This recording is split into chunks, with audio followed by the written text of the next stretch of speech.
So ఇక్కడ ఉండేటువంటి ప్రస్తుత శ్లోకంలో నైమిషారణ్యంలో ఋషులందరూ కూడా సూత గోస్వామి నుంచి శ్రీమద్ భాగవతాన్ని వింటూ ఉన్నారు.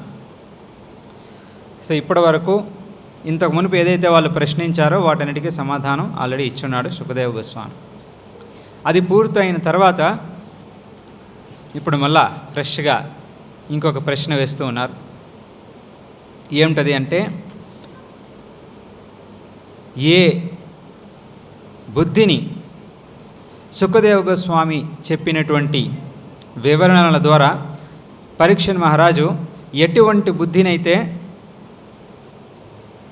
సంపాదించి కృష్ణుని చరణం పైన తన బుద్ధిని లీనం చేసినాడో ఆ వర్ణనం అంతా కూడా చెప్పమని అడుగుతున్నారన్నమాట. అంటే బేసికలీ కృష్ణుని గురించి ఇంకా ఎక్కువ వినాలి అనేటువంటి ఆతృతతో వాళ్ళందరూ ఉన్నారు. ఆల్రెడీ చాలా అధ్యాయాలు కృష్ణుని యొక్క అవతారాల గురించి, పరీక్షణ్ మహారాజు గురించి అవన్నీ ఎక్స్ప్లెనేషన్ జరిగింది. అయినా సరే ఇంకా భగవంతుని గురించి వినాలి, భక్తుల గురించి, భగవంతుని యొక్క భక్తుల గురించి వినాలి అనేటువంటి ఆతృత ఇంకా పెరుగుతూ ఉందన్నమాట. సో అందుకని ఇంకొంచెం ఎక్స్ప్లెనేషన్ చేయమని ఋషులందరూ కూడా సూత గోస్వామిని కోరుతూ ఉన్నారు. ఇక్కడ ఈ ప్రస్తుత శ్లోకంలో కొంచెం అబ్జర్వ్ చేయవలసినటువంటి విషయాలు ఏమంటే, ఎవరైతే చెబుతూ ఉన్నారో భాగవతాన్ని, ఎవరైతే చెబుతూ ఉన్నారో సుఖదేవ గోస్వామి, వింటూ ఉన్నవారు పరీక్షిత్ మహారాజ్తో పాటు ఇంకా కొన్ని వేల మంది ఋషులు, సాధువులు, వ్యాసదేవుడు, నారదముని అందరూ కూడా అక్కడే ఆసీనమై ఉన్నారు. సో ప్రస్తుత శ్లోకంలో చెప్పబడినట్టుగా సుఖదేవ గోస్వామి జ్ఞానేన వైయాసకి శబ్దితేన, వైయాసకుడు అంటే వ్యాసదేవుని యొక్క తనయుడు సుఖదేవ. ఆయన మహాభాగవతుడు. అక్కడ ఉన్నటువంటి ఋషులు మునులు అందరికన్నా గొప్పవాడుగా అక్కడ వాళ్ళందరూ కూడా నిర్ణయించారు. అందుకనే సుఖదేవ గోస్వామికి ఇచ్చినారు వ్యాసాసనం, నువ్వే ఎక్స్ప్లెనేషన్ చేయాలి అని చెప్పి. అంతటి గొప్పవాడు అంటే మహాభాగవతుడు, పరమహంస అని చెప్పి ప్రభుపాద వారు ఇక్కడ భాష్యంలో చెప్తున్నారు. పరమహంస అంటే హంసలు ఎన్నో ఉంటాయి, కాకపోతే పరమహంస ఎలాంటిది అంటే ఏదైనా వస్తువులు పాలు ఇస్తే కనుక ఏం చేస్తుంది, పాల్లో జనరల్గా నీళ్ళు కలిపి ఉంచుతారు. కానీ పరమహంస యొక్క క్వాలిటీ ఎలాంటిది అంటే నీళ్ళని వదిలేసి పాలు మాత్రమే తీసుకుంటుంది. సో అలాంటి అద్భుతమైనటువంటి క్వాలిటీస్ ఉండేటువంటి వ్యక్తులుగా పరమహంసులు అని చెప్తారనమాట. సో ఇక్కడ సుఖదేవ గోస్వామికి పరమహంస అని చెప్పి ఎందుకు పిలుస్తున్నారు అంటే, ఈ ప్రపంచంలో మనకి విద్య కావాలి అంటే స్కూల్కి వెళ్తాం, పిల్లలు స్కూల్కి పోతారు, పెద్దవాళ్ళు అయితే కాలేజీలకు పోతారు, యూనివర్సిటీలకు పోతారు, లేదంటే ఇన్స్టిట్యూట్కి పోయి రకరకాలైనటువంటి విద్యల్ని నేర్చుకుంటూ ఉంటారు. ఎలాంటి విద్యలు ఉన్నాయి? సోషల్ ఉంది, హిస్టరీ ఉంది, బయాలజీ ఉంది, మ్యాథమెటిక్స్ ఉంది, ఫిలాసఫీ ఉంది, ఎన్ని రకాల ఆర్ట్స్ ఉన్నాయి, రకరకాలైనటువంటి విద్యలన్నీ ఉన్నాయి. కాకపోతే అవన్నీ కూడా భౌతిక విద్యలు అని చెప్తారు. అందుకే భగవద్గీత కానీ భాగవతం కానీ స్కూల్లోని కాలేజీలోని ఎవరు నేర్పించరు. ఎందుకంటే అది భౌతిక విద్య కాదు, అది ఆధ్యాత్మిక విద్య. ఆత్మ గురించి ఎక్స్ప్లెనేషన్ ఇవ్వటం జరుగుతుంది కాబట్టి అది ఆధ్యాత్మిక విద్య అయింది. ఆధ్యాత్మిక విద్య నేర్చుకోవడం వల్ల ప్రయోజనం ఏం లేదు. ప్రయోజనం లేదు కాబట్టి దాన్ని ఎవరు చెప్పరు, ఎవరు బోధించరు అన్నమాట దాన్ని. అందుకనే దాన్ని పక్కన పెట్టేసినారు. కానీ పరమహంస ఈ భౌతిక విద్యలన్నింటినీ పక్కన వదిలేసి ఆధ్యాత్మిక ఆత్మకు సంబంధించినటువంటి విద్య ఎక్కడైతే ఉందో దాన్ని మాత్రమే ఎంచి ఎవరైతే డిఫరెన్స్ ఏదైతే ఉందో దాన్ని కనుక్కోగలరో అటువంటి వ్యక్తి పరమహంస అని చెప్తారనమాట. సో సుఖదేవ్ గోస్వామి ఏదైతే ఎక్స్ప్లెనేషన్ ఇస్తూ ఉన్నారో భాగవతంలో ఇక్కడ పరీక్షణ్ మహారాజ్కి ఏదైతే ఎక్స్ప్లెనేషన్ చేస్తూ ఉన్నారో ఇదంతా కూడా ఆధ్యాత్మిక విద్య. ఇందులో భౌతికమైనటువంటిది అంటూ ఏమీ లేదు. అందుకనే ఆయన్ని పరమహంసుని కింద చెప్పబడింది. సో వక్త ఎవరైతే ఎక్స్ప్లెనేషన్ చేస్తూ ఉన్నారో ఆయన క్వాలిఫికేషన్ చాలా ఎక్కువ. వ్యాసదేవుడు, నారద మహర్షి వీళ్ళందరూ ఉన్నా కూడా ఆసనం ఇచ్చి సుఖదేవ గోస్వామికి ఇచ్చినారు. సో వక్త చాలా గొప్పవాడు. బాగుంది. చెప్పేవాడు గొప్పవాడు, వినేవాడు. సో ప్రభుపాదారు ఏమంటారంటే చెప్పేవాడు ఒక్కడే క్వాలిఫై ఉంటే సరిపోదు, వినేవాడిలో కూడా క్వాలిఫికేషన్ కావాలి. లేదంటే ఏం జరుగుతుంది, ఇటు నుంచి వింటాం, ఇటు నుంచి బయటికి వెళ్ళిపోద్ది. చాలా సింపుల్ అది. అలా కాకుండా మన మనసులోని మన బుద్ధి ఆ సబ్జెక్ట్ని అట్రాక్ట్ చేయాలి అంటే శ్రోత వినేవాడికి కూడా క్వాలిఫికేషన్ అనేది ఉండాలి. అటువంటి క్వాలిఫికేషన్ ఉండేటువంటి వ్యక్తి మహారాజ్ పరీక్షిత్. సో అందుకనే ఈ ప్రస్తుత శ్లోకంలో పరీక్షిత్ మహారాజును కూడా సవై మహాభాగవత పరీక్షిత్, ఆయన్ని కూడా మహాభాగవతుని కిందే పిలుస్తూ ఉన్నారు. సవై మహాభాగవత పరీక్షిత్ అంటే పరీక్షిత్ కూడా సామాన్యమైనటువంటి వ్యక్తి కాదు, మహాభాగవతుడు అని చెప్తూ ఉన్నారన్నమాట. మహాభాగవతుడు కూడా పరమహంసుల నుంచి కృష్ణుని యొక్క లీలల గురించి వినాలనేటువంటి ఆతృత ఉంది. అంటే అర్థం ఏంటి, మనం భక్తులు అని మనం అనుకుంటాం, భక్తి సేవని మనం చేస్తున్నామని మనం అనుకుంటాం. అయినా సరే మనం భక్తులం అయినా కూడా భగవంతుని గురించి, భగవంతుని భక్తుల గురించి వినాలి అనేటువంటి ఆతృత ఎప్పుడూ తగ్గకూడదు, ఇంకా పెరుగుతూ ఉండాలి. అదే ఈ శ్లోకం యొక్క ముఖ్య ఉద్దేశం. మహాభాగవతుడైన పరీక్షిత్ కూడా సుఖదేవ గోస్వామి నుంచి ఇంకా వినాలి అనేటువంటి ఆతృతతో ఉన్నాడు.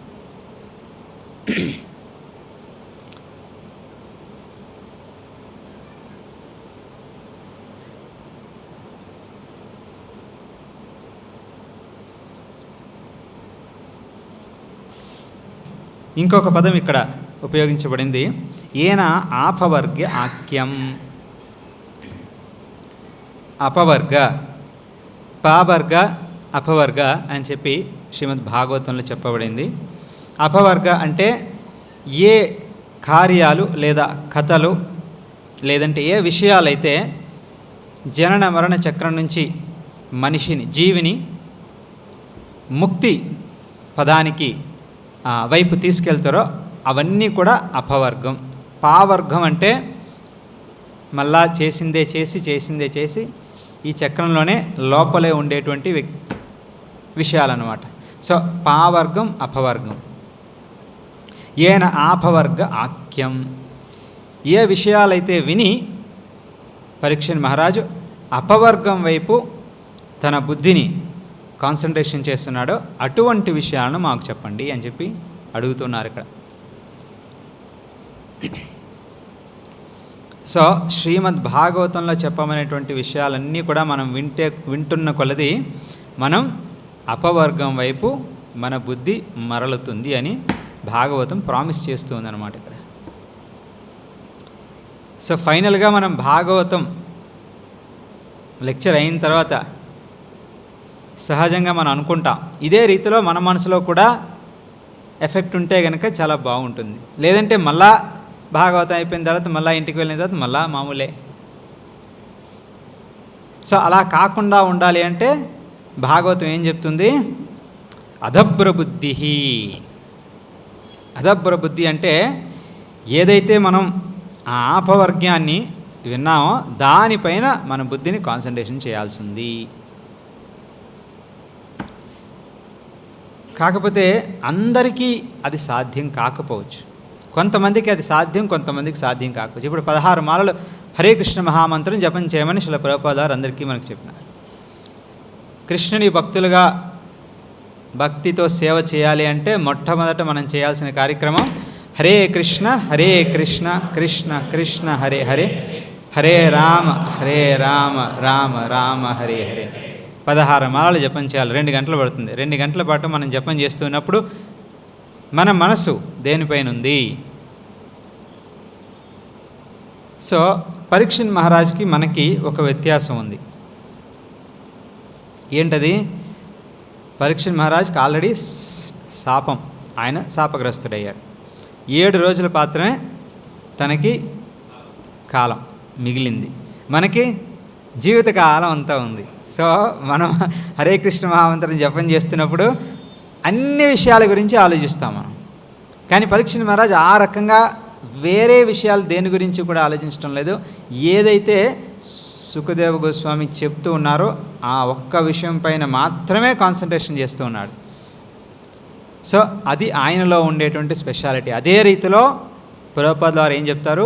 మనం కూడా హరే కృష్ణ మహామంత్రం జపం చేసినప్పుడు నామం పైన మాత్రమే మన కాన్సన్ట్రేషన్, మన దృష్టి, మన చిత్తం ఏదైతే ఉందో, మన మనస్సు, అది ఓన్లీ నామం పైన మాత్రమే ఉండాలి. అప్పుడే ఈ శ్లోకంలో చెప్పబడినట్టుగా అదభ్రబుద్ధి. అదభ్రబుద్ధి అంటే మన బుద్ధి మొత్తం ఫిక్స్ అయిపోయింది అనమాట దానిపైనే.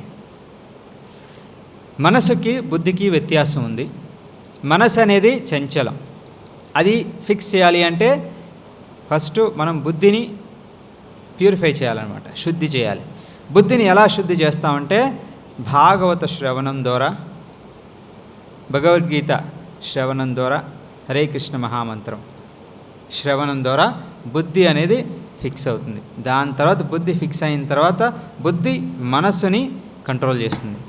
లేదంటే బుద్ధిని మనం ఫిక్స్ చేయలేదనుకోండి, ఓన్లీ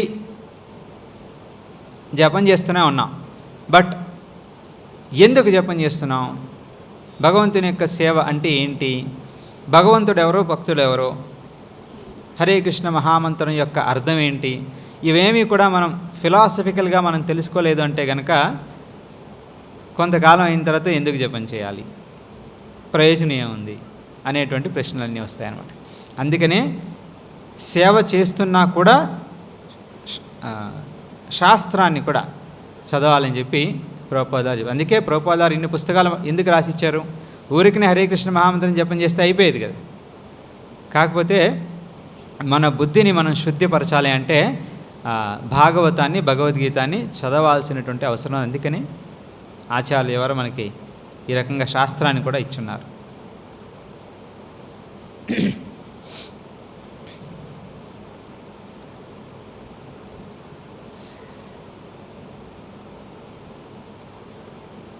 ప్రభుపాదుల వారు ఒక ఎగ్జాంపుల్ ఇస్తారు. మనం భాగవతం నుంచి చదువుతున్నప్పుడు కానీ, లేదా సుఖదేవ గోస్వామి వంటి, లేదా ప్రభుపాదుల వంటి శుద్ధ భక్తుల నుంచి మనం వింటున్నప్పుడు కానీ మన పైన ఎటువంటి ఎఫెక్ట్ అనేది ఉంటుంది అంటే, ఎప్పుడైతే మనం ఆహారాన్ని తింటామో అది కడుపులోని జీర్ణం అవుతుంది. జీర్ణం అవటానికి ఆ జీర్ణ శక్తి అనేదని ఒకటి ఉంటుంది కదా, ఆయుర్వేదంలో చెప్తారు. సో ఆ జీర్ణశక్తి ఎక్కువగా ఉంటే మంచిగా జీర్ణం అవుతుంది. జీర్ణశక్తి తగ్గిపోతే కనుక అజీర్ణం అవుతుంది. సో అదే రీతిలోని మనం కృష్ణ కథ విన్నా కూడా ఎవరి ముఖాంతరంగా మనం వింటున్నాం అది కూడా చాలా ఇంపార్టెంట్. అందుకే ప్రభుపాదుల వారు చెప్తారు, ఎన్నో రకరకాలైనటువంటి భగవద్గీత పుస్తకాలు మార్కెట్లో దొరుకుతాయి. అవన్నీ చదవకండి, నేను రచించింది మాత్రమే, భగవద్గీత యథారూపం మాత్రమే చదవండి అని ప్రభుపాదుల వారు చెప్పారు. శుద్ధ భక్తుల నుంచి మనం వింటే, ఎంత ఎక్కువ వింటే ఏ రీతిలో అయితే జీర్ణశక్తి ఎక్కువగా ఉన్నప్పుడు జీర్ణం మంచిగా అవుతుందో అదే రీతిలో మనం శుద్ధ భక్తుల నుంచి మనం వింటే కనుక మనసులో ఉండేటువంటి కల్మషాలన్నీ కూడా తొలగిపోతాయి. అలా జరగాలి అంటే ఎక్కువ మనం శుద్ధ భక్తుల నుంచి వినాలి, ప్రభుపాదుల నుంచి వినాలి అని ప్రభుపాద వారు మనకు చెప్పేది.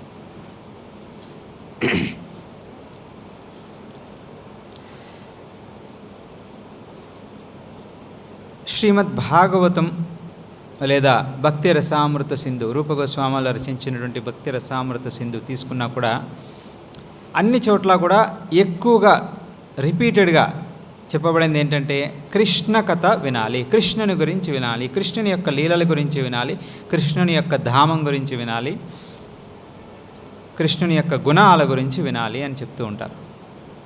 సో మనం ఒక్కసారి మొదలు పెడితే చాలు. రూపగోస్వామి ఈ రకంగా చెప్తున్నారు భక్తి రసామృత సింధులోని. త్రిజగన్ మానసీకర్షి మురళీకల కర్జిత, మానసి ఆకర్షి మనస ఆకర్ష. బృందావనంలోని కృష్ణుడు ఏంటంటే మురళిని వాయిస్తూ ఉండేవాడు. అతను మురళిని వాయించినప్పుడు ఏం జరుగుతూ ఉండేది? అందరూ, గోపికలే కాదు అందరూ కూడా ఆకర్షణ అయ్యారు. అదే మరి మనతో వచ్చే సమస్య అదేనే. మనం సబ్జెక్ట్ని పూర్తిగా అర్థం చేసుకోం.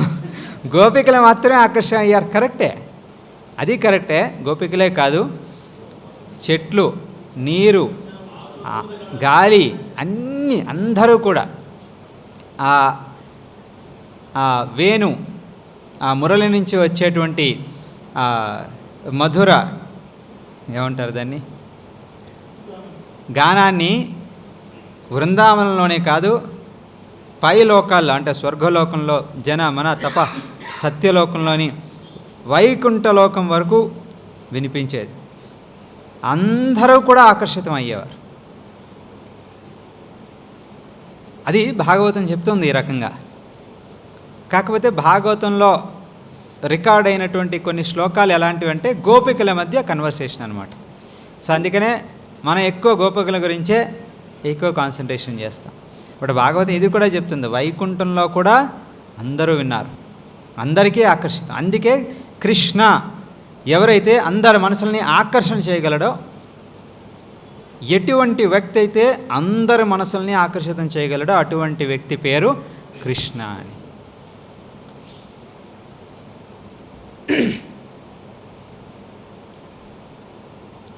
సో అందుకనే భాగవతం చెప్పేది మనం కృష్ణుని గురించి మాత్రమే వినాలి అని. కృష్ణుని గురించి మనం ఎంత ఎక్కువగా వింటామో అంత ఎక్కువగా మన మనసు, బుద్ధి కృష్ణుని వైపు ఆకర్షితం అవుతుంది.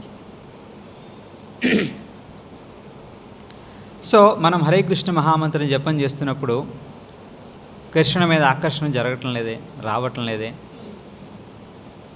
భక్తితో శ్రద్ధతో జపం చేయలేకపోతున్నానే అని మనం అనిపిస్తే కనుక మనం చేయాల్సినటువంటి మొట్టమొదటి విషయం ఏంటంటే శ్రద్ధతో ఆ హరే కృష్ణ మహామంత్రాన్ని వినాలి. అది వింటూ ఉంటే ఆటోమేటికలీ కృష్ణుడు మన మనసుని అట్రాక్ట్ చేసేస్తాడు. సపరేట్గా మనం ఏమీ ప్రయత్నించవలసిన అవసరం లేదు. మనం చేసేటువంటి ఆ జపంలోనే ఇంకొంచెం శ్రద్ధతో మనం వినాల్సి ఉంది అంతే. ఆటోమేటికలీ కృష్ణుడు మిగతా కార్యక్రమాలన్నీ చూసుకుంటాడు. ఎందుకంటే అలాంటి గుణాలు ఉండేటువంటి వ్యక్తి కాబట్టి నామము కూడా భగవంతునికి ఎటువంటి గుణాలు అయితే ఉన్నాయో కృష్ణ నామంలో కూడా అలాంటి గుణాలే ఉన్నాయి. కాబట్టి మనః ఆకర్షణతి, మన మనస్సుని ఆకర్షించగలిగేటువంటి శక్తి నామంలో కూడా ఉంది. ఇటువంటి నమ్మకంతో మనం జపం చేయాల్సింది. అంతేగాని ఏదో ఊరికినే మెకానికల్గా డ్రైగా జపం చేస్తున్నట్టుగా మనం భావించకూడదు ఎప్పుడు. అలా భావిస్తే కనుక అలా మెకానికల్గానే పోతుంటుంది.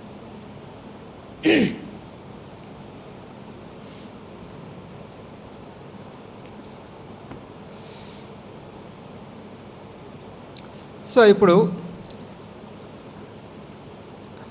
18 అధ్యాయాలు అయ్యాయి. 18 అధ్యాయాల వరకు చాలా టాపిక్స్ వింటూ ఉన్నాం. సో ఇదే రీతిలో 12 స్కంధాలు కూడా కూర్చొని వినొచ్చు. భాగవతం 7 రోజులు పడుతుంది. 7 రోజులు పరీక్షణ్ మహారాజు విన్నాడు.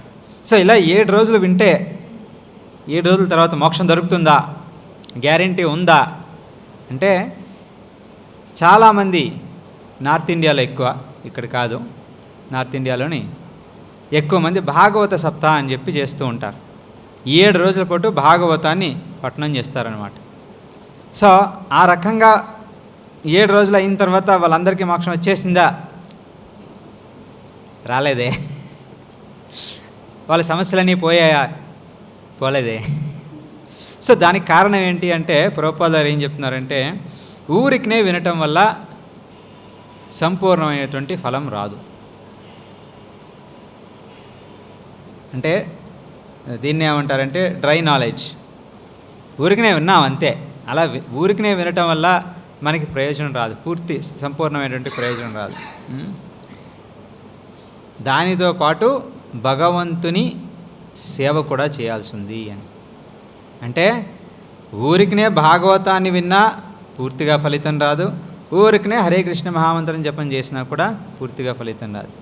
భగవంతుని గురించి వినాలి, భగవంతుని సేవ కూడా చేయాలి, రెండూ చేయాల్సి ఉంటుందన్నమాట.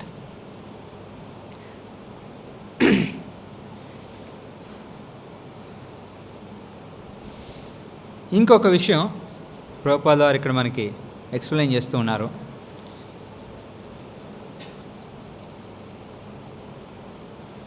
ఇప్పుడే మనం మాట్లాడుకున్నట్టుగా పరీక్షణ్ మహారాజులో ఒక స్పెషల్ క్వాలిఫికేషన్ ఉంది. ఏంటది? ఆయనకి 7 రోజులు మాత్రమే జీవించగలిగేటువంటి 7 రోజులు మాత్రమే మిగిలింది ఆయన ఆయుష్. సో మనకి జీవితకాలం ఉందని మనం అనుకోవచ్చు, కానీ అది కూడా గ్యారంటీ లేదు. మనం న్యూస్ పేపర్లో వింటూ ఉంటాం, న్యూస్లో వింటూ ఉంటాం, ఎన్నో యాక్సిడెంట్లు జరుగుతూ ఉంటాయి, యుద్ధాలు జరుగుతున్నాయి. సో నెక్స్ట్ మూమెంట్ ఏం జరుగుతుంది అనేది మనం గ్యారంటీగా ఏమి చెప్పలేం. ఎవరి లైఫ్లో అయినా సరే ఎలాంటి సంఘటన జరుగుతుంది అనేది మనం ఏం చెప్పలేం. అందుకనే ప్రభుపాద గారు ఏం చెప్తున్నారు, మనం ఎప్పుడైనా సరే భగవంతునితో భక్తితో సేవ చేస్తున్నప్పుడు నెక్స్ట్ మూమెంటే మన ప్రాణం పోయేటువంటి పరిస్థితి ఉన్నట్టుగా మనం భావిస్తూ మనం భక్తితో సేవ చేయాలి. అంతేగాని చాలా లైఫ్ టైం ఉందిలే, ప్రస్తుతానికి నా మనస్సు దీనిపైన పెడదాం అనేటువంటి, అంటే భౌతిక విషయాలపైన మన మనస్సుని పెడదాం అనేటువంటి భావనతో ఎప్పుడు కూడా భక్తితో సేవ చేయకూడదు. ప్రభుపాద గారు ఏం చెప్తారంటే, చైతన్య మహాప్రభు వాళ్ళు ఈ రకంగా చెప్తున్నారు. గురు కృష్ణ ప్రసాదపాయ భక్తి లత బీజ. గురువు యొక్క కృప, కృష్ణుని యొక్క కృప, ఇద్దరు యొక్క కృప నుంచి మనకి భక్తిలత బీజం అనేటువంటిది చిక్కింది. అంటే హరే కృష్ణ మహామంత్రం మనకి ఇచ్చింది ఎవరు? ప్రభుపాద వారు. సో ప్రభుపాదుల వారే ఇచ్చినా కూడా చైతన్య మహాప్రభు వారు ఏం చెప్తున్నారు? గురుకృష్ణ ప్రసాదపాయ, గురువు యొక్క కృప, కృష్ణుని యొక్క కృప, ఇద్దరిది ఉంది. సో అటువంటి భక్తిలత బీజాన్ని మనం తీసుకున్న తర్వాత అది మనం నాటి దానికి నీరు పోయాలి. నీరు పోస్తూ ఉన్నప్పుడు అది పెరుగుతూ ఉంటుంది. అది పెరుగుతూ ఉన్నప్పుడు మన తోటలో కూడా మనం అబ్జర్వ్ చేస్తూ ఉంటాం. నీరు పోసినప్పుడు మనం ఏ విత్తనాలను అయితే వేసామో అది పెరుగుతూ ఉంటుంది. దాంతోపాటు పక్కలో కూడా చాలా, దాన్ని ఏమంటారు తెలుగులో ఏదో కలుపు కూడా పెరుగుతూ ఉంటుంది. సో మనం దేనిపైన కాన్సన్ట్రేషన్ చేస్తున్నాం? భక్తిపైన లేదా భౌతిక విషయాలపైన? మనం దేనిపైన కాన్సన్ట్రేషన్ చేస్తే దానికే నీరు పోతుందన్నమాట. అంటే హరికృష్ణ మహామంత్రం నుంచి మనకు మోక్షం కలిగేటువంటి అంత ప్రభావమైనటువంటి మంత్రమైనా కూడా మనం భగవంతుని సేవపైన లేదా భగవంతుని ధామం పైన, భగవంతుని లీలలపైన, వాటిపైన మనం ధ్యానం చేయకుండా భౌతిక విషయాలపైన మనం ధ్యానం చేస్తే వాటికే మనం నీరు పోసినట్టు అవుతుంది, అది బలవంతం అవుతుంది.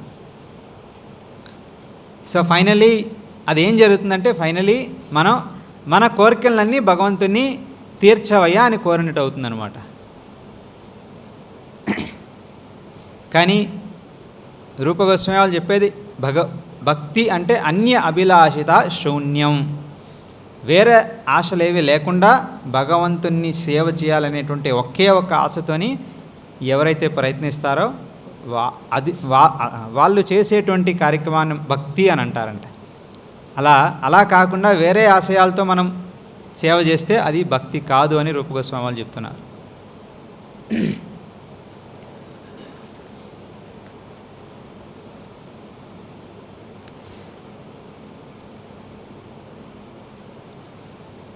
చైతన్య మహాప్రభు వాళ్ళు ఈ రీతిలో రూపగోస్వామి వాళ్ళకి ఇంకొక ఇన్స్ట్రక్షన్ ఇస్తూ ఉన్నారు.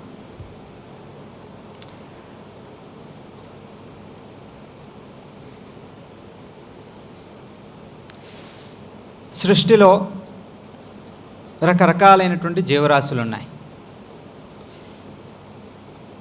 కొంతమంది బయాలజికల్ ల్యాబొరేటరీ స్కూల్లో ఎప్పుడైనా మీరు చూసుంటే, లేదా ల్యాబొరేటరీస్లో ఎప్పుడైనా మీరు పనిచేస్తుంటే కనుక మైక్రోస్కోప్ ఉంటుంది. గ్లాస్లో నీళ్ళు వేసిస్తారు.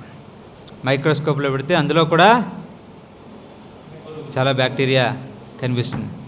ఇవన్నీ మనం తాగుతున్నామని అప్పుడే మనకి జ్ఞానం కలుగుతుంది అనమాట. ఆ మైక్రోస్కోప్ పక్కన తీసేస్తే మళ్ళీ మంచినీళ్ళే మామూలుగా తాగేయచ్చు. అంటే ఆ నీటిలో కూడా కొన్ని వేల కొలది జీవరాశులు ఉన్నాయి, గాలిలో కూడా ఉన్నాయి. సో చైతన్య మహాప్రభువులు ఇలా చెప్తున్నారన్నమాట, సృష్టి మొత్తం కూడా జీవరాశులతో నిండిపోయి ఉంది. మనకి కనిపించకపోవచ్చు, కోట్ల కోట్ల కొలది జీవరాశులు ఉన్నాయి. సో ఇవి రెండు రకాలుగా స్థావర జంగమ. స్థావర అంటే కదలకుండా ఉండేటువంటి చెట్లు, కదలవు, అవి అలానే అక్కడే ఉంటాయి. జంగమ అంటే కదిలేటువంటివి, పక్షులు, జంతువులు ఇవన్నీ కదులుతాయి, మనుషులు అందరు కదిలేవాళ్ళు. సో స్థావర జంగమ అనేటువంటి రెండు డివిజన్స్ ఉన్నాయన్నమాట. జంగమ అంటే కదిలేటువంటి విషయాలకు వస్తే పక్షులు, ఇవి కూడా డివిజన్స్ ఉన్నాయి మూడు రకాలుగా. ఒకటి నేలపైన నివసించేవి, రెండవది నీటిలో నివసించేవి, మూడవది ఎగరగలిగేటువంటి పక్షులు, గాలిలో ఎగరగలిగే. సో మూడు రకాలైనటువంటి జీవరాశులుగా విభజించబడాయి. సో మళ్ళా ఇందులో నేలపైన నివసించగలిగేటువంటి వాటిలో అన్నిటికన్నా హయ్యెస్ట్ క్వాలిఫికేషన్ లేదా బుద్ధి కలిగినటువంటి వాళ్ళు మనిషి, మానవ జాతి. వేరే రాశులన్నిటికల్లా ఎక్కువ బుద్ధి కలిగినటువంటి వాళ్ళు మనుషులు. మనుషుల్లో కూడా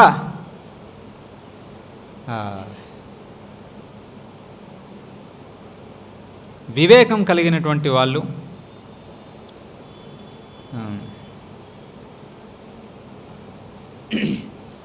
దాన్ని ఏమంటారు తెలుగులో,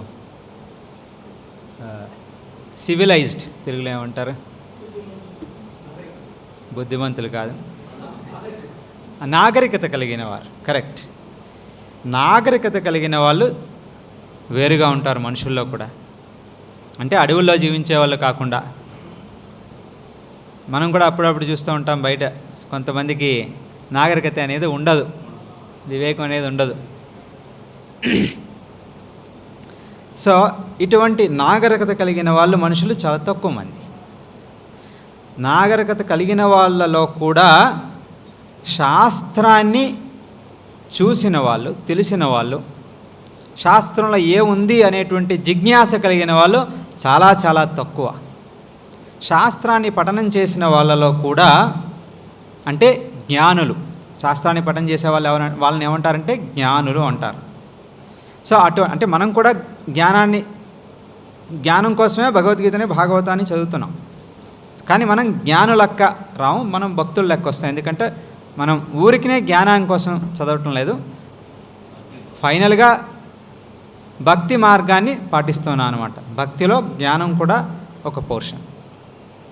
సో ఈ జ్ఞానాన్ని ఆర్జించడానికి ఎవరైతే ప్రయత్నిస్తూ ఉన్నారో, అదే జ్ఞానులు ఎవరైతే ఉన్నారో వాళ్ళకి ఫైనల్ రిజల్ట్ ఏంటంటే ముక్తి లభిస్తుంది అనమాట. ఈ జనన మరణ చక్రం నుంచి ముక్తి లభిస్తుంది. సో ఈ ముక్తులు ఎంతో లక్షల మంది ప్రయత్నిస్తూ ఉంటారు. అందులో కొంతమందికి మాత్రమే ముక్తి లభిస్తుంది. అటువంటి ముక్తులైన వాళ్ళలో 1,00,000 మంది తీసుకుంటే ఒకరో ఇద్దరో భగవంతుని సేవ చేయాలి అనేటువంటి ఆశయాన్ని కలిగి ఉంటారు. అంటే భక్తులైన వాళ్ళు చాలా తక్కువ మంది. మనుష్యానాం సహస్రేషు కశ్చిత్ యద సిద్ధయే యతతామపి సిద్ధానాం కశ్చిన్ మాం వేత్తి తత్వతః. మనుష్యానాం సహస్రానాం భగవద్గీతలో కృష్ణుడు చెప్తున్నాడు. సహస్ర అంటే కొన్ని కోట్ల మంది మనుషుల్లో నా గురించి తెలిసినటువంటి వ్యక్తి ఒకరో ఇద్దరో దొరకడం కూడా కష్టం. అటువంటి వ్యక్తుల్ని శుద్ధ భక్తులు అని అంటారు. పరమహంస లేదా మహాభాగవత అని. సో అటువంటి మహాభాగవతులైనటువంటి శ్రీల ప్రభుపాదుల వారి నుంచి మనకి ఈరోజు హరే కృష్ణ మహామంత్రం చిక్కింది.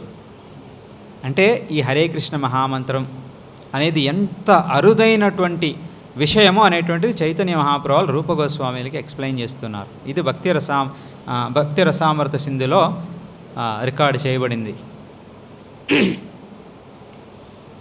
సో అటువంటి అరుదైనటువంటి మహాపురుషులు శ్రీల ప్రభుపాద వారు మనకు పరిచయం అయ్యారు. హరే కృష్ణ మహామంత్రం ఉట్టి మంత్రమే కాదు, మహామంత్రం మనకు చిక్కింది. కాకపోతే మనతో ఉండేటువంటి సమస్య ఏంటంటే శుద్ధమైనటువంటి మనసుతో మనం భక్తి చేయటం అనేది కష్టం అవుతుంది.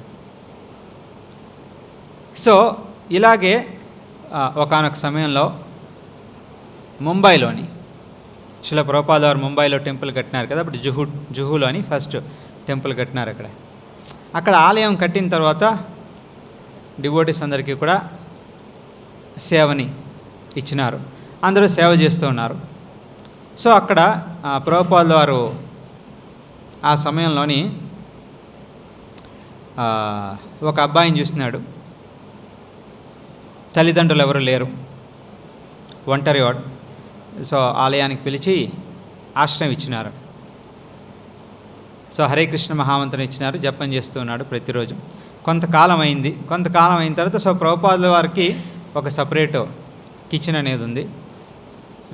విగ్రహాలకి సపరేట్ కిచెన్ అనేది. భగవంతుని సేవ చేయడానికి ఎప్పుడు ప్రతి టెంపుల్లో కూడా అంతే. భగవంతునికి నైవేద్యం పట్టేటువంటి కిచెన్ సపరేట్గా ఉంటుంది, వేరే భక్తులకి వండేటువంటి కిచెన్ ఇప్పుడు సపరేట్గా ఉంటుంది అనమాట. సో ఇలా ఆ రెండో కిచెన్కి ఏదైతే సామాగ్రి కావాలో అవన్నీ కూడా ఈ పిల్లవాడికి చెప్పేవాళ్ళు, నువ్వు తీసుకురావయ్యా అని మార్కెట్కి పోయి. సో కొంత డబ్బులు ఇచ్చేవారు, పోయి మార్కెట్కి పోయి తీసుకొచ్చేవాడు సామాగ్రి అంతా కూడా. కాకపోతే కొంత చిల్లర మిగిలి ఉంటుంది, అందరికీ తెలిసిన విషయమే. ఇచ్చిందంతా కూడా ఖర్చు కాదు, ఎంతో కొంత చిల్లర మిగిలి ఉంటుంది. ఆ చిల్లర తీసుకొని చాక్లెట్లు కొనుక్కునేవాడు. క్యాడ్బరీస్ చాక్లెట్, 5 స్టార్ చాక్లెట్ అంతా కొనుక్కునేవాడు. సో ఒకరోజు సామాగ్రి అంతా కొనుక్కొని వాపసు వచ్చినాడు. వాపసు వచ్చిన తర్వాత ప్రభుపాదుల దగ్గరికి అక్కడే ప్రభుపాదులు నించుని ఉన్నారన్నమాట. లోపలికి వచ్చిన తర్వాత ఏ రకంగా అయితే మీరందరూ పాటిస్తున్నారో లేదో, ప్రభుపాదుల విగ్రహం ముందుకెళ్ళినా లేదా ప్రభుపాదులు మన ముందుకు వచ్చినా కూడా ప్రణామం చేయాలన్నమాట. తెలుసు కదా ఇది. మనం టెంపుల్ ఫ్లోర్కి వెళ్ళినప్పుడు, ఫ్లోర్ విగ్రహం ముందే కదా, టెంపుల్ ఫ్లోర్కి వెళ్ళినప్పుడు కూడా ప్రణామం చేయాలి, నమస్కారం చేయాలి. విగ్రహం ముందు వెళ్ళినప్పుడు కూడా నమస్కారం చేయాలి. సో ఎప్పుడైతే ప్రభుపాదులు తన ముందుకు వచ్చారో వెంటనే నమస్కారం చేసినాడు. అది అందరు డిసైపుల్స్ ఫాలో అవుతారు. ఇది ప్రభుపాద శిష్యులు అందరూ కూడా ఫాలో అవుతారు. ఒక టెంపుల్ అయితే చిన్నది, యునైటెడ్ స్టేట్స్లోని చాలా చిన్న హాల్ అది. ప్రభుపాదుల విగ్రహం, రాధాకృష్ణ విగ్రహం, వాళ్ళ ఆశ్రమం, కిచెన్ అన్నీ ఒకే ఫ్లోర్కి ఆనుకొని ఉంటాయన్నమాట. సో డివోటీస్ ఎప్పుడు పోయినా ప్రణామం చేసేవారు, వచ్చినా ప్రణామం అంటే ఒక రోజులో అట్లీస్ట్ 200-300 సార్లు ప్రణామం చేసేవారు. సో అంత సిన్సియర్గా ప్రభుపాద డిసైపుల్స్ అందరూ ఫాలో అయ్యేవారు ఆ టైంలో. సో ఈ విషయంలోని ముంబై టెంపుల్లో సో ఆ అబ్బాయి వచ్చినాడు, సామాన్లు అంతా తీసుకొని వచ్చి ప్రభుపాదులు తన ముందు నిల్చున్నారు. సో వెంటనే ప్రణామం చేసినాడు. ప్రణామం చేసినప్పుడు ఆ జేబులో చాక్లెట్లు అయితే ఉన్నాయో అవన్నీ కింద పడ్డాయి. ప్రభుపాదులు చూసి ఏంటిది అని అడిగారు. వెంటనే ఓపెన్ చేసి ప్రభుపాద స్వీట్ ఏదో అంటే టేస్ట్ చేసి చూడండి ఎలా ఉంది, చాలా బాగుంది అని చెప్పి. లేదంటే ప్రభుపాదాలు తిడతారు ఏంటిది అని, అందుకని ఒకటి ఓపెన్ చేసి ఇచ్చినాడు అనమాట. ప్రభుపాదాలు తిన్నారు, ఏంటిది చాక్లెట్ అని. చాక్లెట్లు మనం తినకూడదు అని చెప్తారు, ఎందుకంటే చాక్లెట్లోని కెఫీన్ ఉంటుంది. కెఫీన్ అనేది మత్తు పదార్థం అనమాట. సో చాక్లెట్లు తినకూడదని మనం చెప్తారనమాట. సో ఊరికినే చెప్తే వాడికి అర్థం కాదు, పిల్లవాడు కదా, చాక్లెట్ల పైన ఆసక్తి ఎక్కువ, స్వీట్ అంటే ఆసక్తి ఎక్కువ. అందుకని ఏం చేస్తున్నారు, కిచెన్లోకి తీసుకెళ్ళి, ఎనీవే తను పనిచేసేది ఎనీవే కిచెన్లోనే సేవకుడిగా చేస్తూ ఉన్నాడు అనమాట. సో కిచెన్లోకి వెళ్ళిన తర్వాత ఒక హల్వా చేసి తనకిస్తారు. తను తిన్న తర్వాత తన లైఫ్ మొత్తం చేంజ్ అయిపోతుంది. అప్పటి వరకు జీవితంలో స్వీట్ అంటే చాక్లెట్, అంతకన్నా రుచికరమైనటువంటిది వేరే ఏమీ లేదు అనేటువంటి అభిప్రాయంతో చాక్లెట్లు తింటూ ఉన్నాడు. ఎప్పుడైతే ప్రభుపాదుల వారు తన స్వయంగా తన చేతితో చేసినటువంటి హల్వాని తిన్నాడో ఇంకా చాక్లెట్ లేదు, స్వీట్ లేదు, ఏమీ లేదు, అన్నీ మర్చిపోయాడు. సో భగవద్గీతలోని కృష్ణుడు కూడా అదే చెప్పినాడు, భాగవతం కూడా అదే చెప్తూ ఉంది. ఉత్తమమైనటువంటి విషయాలపైన మనం ఎప్పుడైతే రుచి ఆకర్షణ డెవలప్ చేసుకుంటామో భౌతికమైనటువంటి విషయాలపైన మనకి ఆసక్తి పోతుంది, వైరాగ్యం అనేది ఏర్పడుతుంది అన్నమాట. సో ఆ రోజు నుంచి కూడా ఆ అబ్బాయి మళ్ళా స్వీట్ కానీ బయటన అంటే మార్కెట్లో దొరికేటువంటి స్వీట్లు కానీ చాక్లెట్లు కానీ అన్నీ వదిలేసినాడు. అంతేకాదు తన ప్రభుపాద లీలామృత అందులో రాసి ఉంటారనమాట. ఆ రోజు నేను టేస్ట్ చేసినటువంటి ఆ హల్వా అంత రుచికరమైనటువంటి వంట తన లైఫ్లోనే ఎప్పుడు చూడలే. అఫ్కోర్స్ అది చేసింది స్వయంగా శ్రీల ప్రభుపాద వారు కాబట్టి ఆ వస్తువు యొక్క రుచి చాలా వేరుగా ఉంటుంది. మనం అంటే బేసికలీ ప్రభుపాద మనకి ఏం ఇన్స్ట్రక్ట్ చేస్తూ ఉన్నారు, మనం ఏదైతే సామాగ్రి సరుకులని మనం తీసుకొస్తూ ఉన్నాం అది కొనడానికి మనం ధనం కావాలి, లక్ష్మి కావాలి. ఆ లక్ష్మి మనం ఎలా ఆర్జించాం అది కూడా మ్యాటరే. దాని తర్వాత కొన్న వస్తువులన్నిటినీ కూడా మనం వండుతాం. ఆ వండేటప్పుడు మన మనస్సు, మన చిత్తం ఏం ఆలోచిస్తున్నాం, ఇది భగవంతునికి అర్పించాలి అనేటువంటి భక్తి భావంతో మనం వండుతున్నామా, లేదా ఏ విషయం గురించి మనం ఆలోచిస్తున్నాం దాన్ని బట్టి కూడా ఎఫెక్ట్ ఉంటుంది. అందుకనే ప్రభుపాద చెప్పేది ఏదైనా సరే కృష్ణునికి అర్పించి దాని తర్వాత ప్రసాదాన్ని సేవించండి అని. సో ఎప్పుడైతే ప్రభుపాదుల వంటి మహాభాగవతులు వండుతారో వాళ్ళ మనసులో ఏముంటుంది, ఇవన్నీ భగవంతునికి అర్పించాలి అనేటువంటి తప్పు. సో అందుకనే ఎవరు వండుతున్నారో అనేది కూడా మన మనసు ఎటువంటిది, మనం వండేటప్పుడు మనం ఏ విషయం గురించి మనం చింతిస్తున్నాం అనే దాన్ని బట్టి కూడా ఆ ఫైనల్ టేస్ట్ అనేది మారుతూ ఉంటుంది. ఊరికినే యూట్యూబ్లో మెనూ చూసేసి చేసేస్తాం అనుకుంటే అది రాదు, అది ఎంత ప్రయత్నించినా కూడా ఆ రుచి అనేది రాదు. సో ఈ రకంగా భాగవతం నుంచి ఈ ప్రస్తుత శ్లోకం నుంచి మనం తెలుసుకున్నది ఏంటంటే, మనం ఎప్పుడైతే వింటూ ఉన్నామో కృష్ణుని గురించి, కృష్ణలీలల గురించి, భాగవతం గురించి శుద్ధ భక్తుల నుంచి మనం వినాలి. అదే రీతిలో శ్రోత ఎవరైతే వింటూ ఉన్నారో వాళ్ళలో కూడా ఉత్సాహం అనేది ఉండాలి, ఇంకా ఎక్కువ వినాలి అనేటువంటి ఉత్సాహం అనేది ఉండాలి, భగవంతుని ఇంకా ఎక్కువ సేవించాలి అనేటువంటి ఉత్సాహం ఉండాలి. ప్లస్ ఇక్కడ ప్రస్తుత శ్లోకంలోని భాష్యంలోని ప్రభుపాద వారు 3 తరగతులైనటువంటి భక్తుల గురించి చెప్పారు. ప్రాకృత భక్త, మధ్యమ, మహాభాగవత. ప్రాకృత అంటే భగవంతుని సేవిస్తారు, కాకపోతే నేనే సేవకుణ్ణి, నువ్వు చేసింది ఏమీ భక్తి కాదు అని చెప్పేటువంటి మనుషులు అనమాట. అంటే తను మాత్రమే భక్తుడు, వేరే వాళ్ళు భక్తులు కాదు అనేటువంటి యోచనలో ఉండేవాళ్ళు. వాళ్ళలో మెయిన్ సమస్య ఏంటంటే భగవంతుడు అనేవాడు ఉన్నాడనే విషయం తెలుసు, కానీ భక్తుని యొక్క క్వాలిఫికేషన్ ఏంటి అనేది తెలియదు. చైతన్య మహాప్రభు వాళ్ళు చెప్తున్నారు, భక్తుడు అనేవాళ్ళు ఎవరు అంటే ఒక్కసారి హరే కృష్ణ మహామంత్రం జపం చేసినా కూడా వాళ్ళని మనం భక్తుల కింద భావించాలి అని చెప్తూ ఉన్నారు. సో అది మొదటి కేటగిరీ, అంటే లాస్ట్ కేటగిరీ ప్రాకృత భక్త. రెండవ కేటగిరీ వచ్చి మధ్యమాధికారి. అంటే ఈశ్వరుడు, భక్తులు,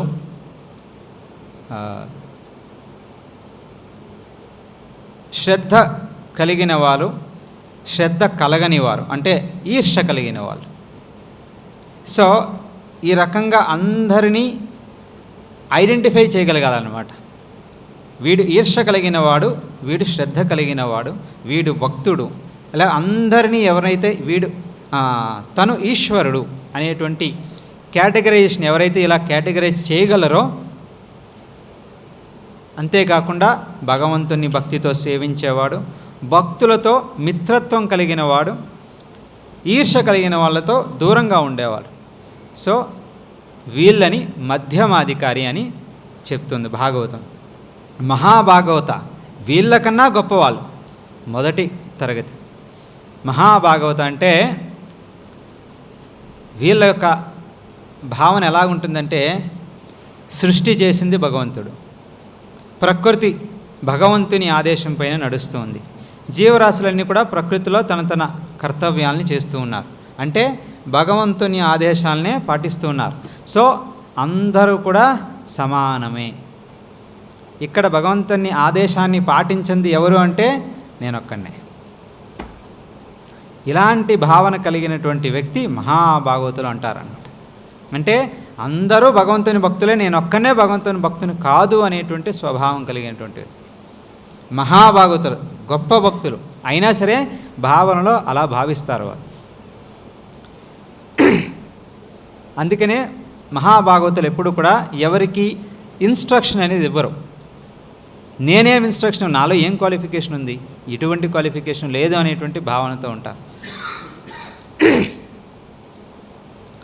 అందుకే చైతన్య మహాప్రభువులు ఏం చెప్తారంటే మహాభాగవతులు కూడా ప్రచారం చేయాలి అంటే మధ్యమాధికారి స్టేజ్లోకి వచ్చి అప్పుడు ప్రచారం చేస్తారంట. ఎందుకంటే వాళ్ళు ఎవరు భక్తులు, ఎవరు ఈర్ష కలిగిన వాళ్ళు, ఎవరు శ్రద్ధ కలిగిన వాళ్ళు డివిజన్ చేయాలి కదా.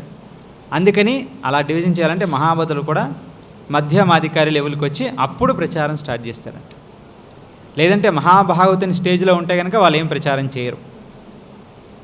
వాళ్ళు ధ్యానం చేసుకుంటారు, వాళ్ళు ఒక చోట ఒంటరిగా కూర్చొని వాళ్ళు ధ్యానం చేసుకుంటూ ఉంటారు. సో ఈ రకంగా ప్రభుపాద వారు మనకి భక్తులలో కూడా ఇన్ని రకరకాలైనటువంటి భక్తులు ఉన్నారు అని చెప్పి ఈరోజు ప్రస్తుత భాష్యంలో చెప్పబడినారు. బట్ ఫైనల్ రిజల్ట్ ఏంటంటే మనం హరే కృష్ణ మహామంత్రం జపం చేసి ముక్తి పొందిన తర్వాత మనం వైకుంఠానికి పోయినా లేదా గోలోక వృందావనానికి పోయినా కూడా ప్రభుపాద వారు మనకు చెప్పేది ఏంటంటే అక్కడ కూడా మనం ఏం చేయాలి, సేవ చేయాలి. సేవ చేయడానికి ఇంట్రెస్ట్ లేదనుకోండి పోవడానికి అవకాశం ఉండదన్నమాట. సో భగవంతుని సన్నిధానికి మనం చేరుకోవాలి అంటే, ముక్తి పొందాలి అంటే ఇప్పటి నుంచే మనం సేవ చేయడం నేర్చుకోవాలి.